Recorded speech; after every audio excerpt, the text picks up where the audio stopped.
Good morning. It's your daily dose of complete health with your local chiropractor, Patrick Hogg.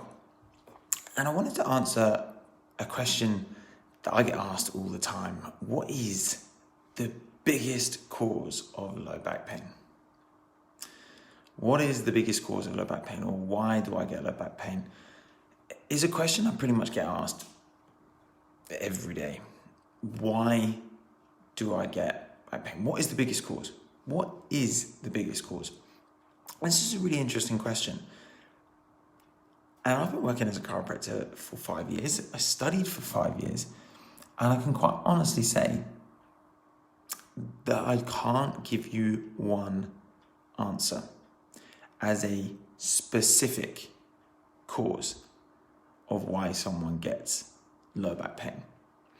And the main reason being is that when you work as a chiropractor, you see so many things that will trigger people's problems.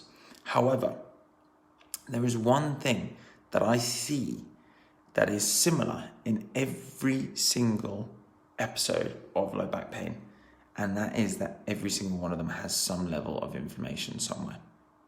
So if I was going to say that there was one biggest cause of low back pain, it would be the process of inflammation going on in someone's body.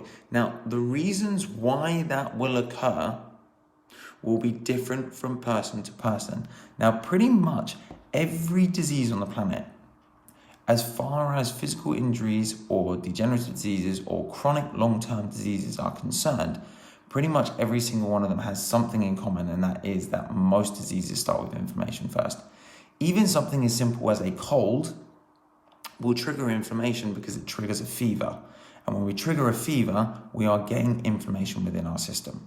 So pretty much every disease on the planet will have some level of inflammation. Now, the question is what's causing the inflammation in that person's spine in order to actually cause the problem? Now, in my experience, there are three typical causes, and they are almost categorized as overall things, as opposed to being very specific.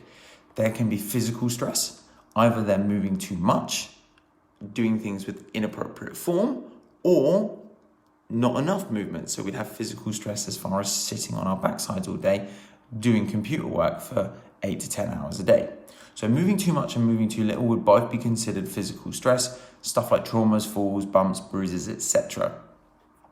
Number 2 would be a chemical response. Now this basically is either having too much or too little in something. If we don't have antioxidants within our diet, what we cannot do is clean up the inflammation that other things then start to cause within our body. In the same sense that if we're putting chemicals into our body, such as things like MSG, sodium, certain sugars, certain fats, they will cause inflammation as well. Good morning, Carlos. They will cause inflammation as well. So we can have chemicals that would help us reduce inflammation. If we're deficient in those, it will cause inflammation. If we have certain chemicals in our diet that trigger inflammation, they'll cause. And this isn't just restricted to our diet, this is restricted to the products that we use in our household, such like our hairsprays and deodorants. We have to inhale those. Chemicals such as tobacco smoke would again get into our bloodstream, can cause inflammation. Alcohol can cause inflammation. So when we look at chemicals, it's anything in our environment that could trigger inflammation. Now, ironically, if you have a look around your house, there are significant numbers of carcinogens that you probably were completely unaware that are even there, even something as stupid as the cleaner you use on your carpet.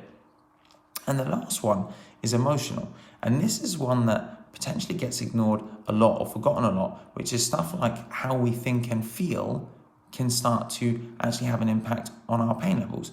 Now, interestingly enough, with things like fibromyalgia and chronic fatigue problems, there's a lot of the time there is a physical element, but their brain is turning up the sensation. And we've got some examples, stuff like phantom limb, where there isn't actually a nerve there or a limb there for you to feel pain. However, someone can actually feel the sensation or inflammation in that area.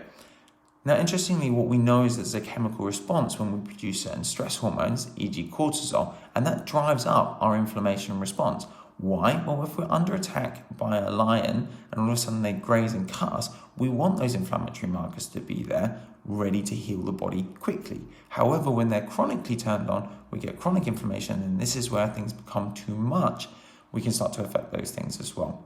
So when you're always thinking about your low back pain, is there a biggest cause? Well, yeah, there's probably some level of inflammation in that person's problem. And then what are the three biggest causes? Physical, chemical, and emotional. Simple as that.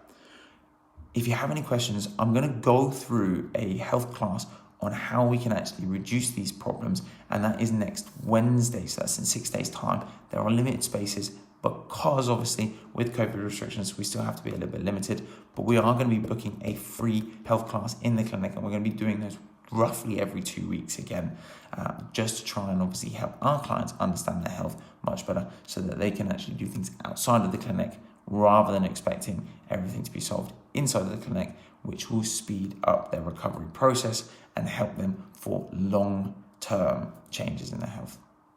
Patrick here from Complete Health. This is your daily dose, and I'll speak to you guys again very, very soon. Thank you. Always looking sharp. Thanks. I try. Take care for now.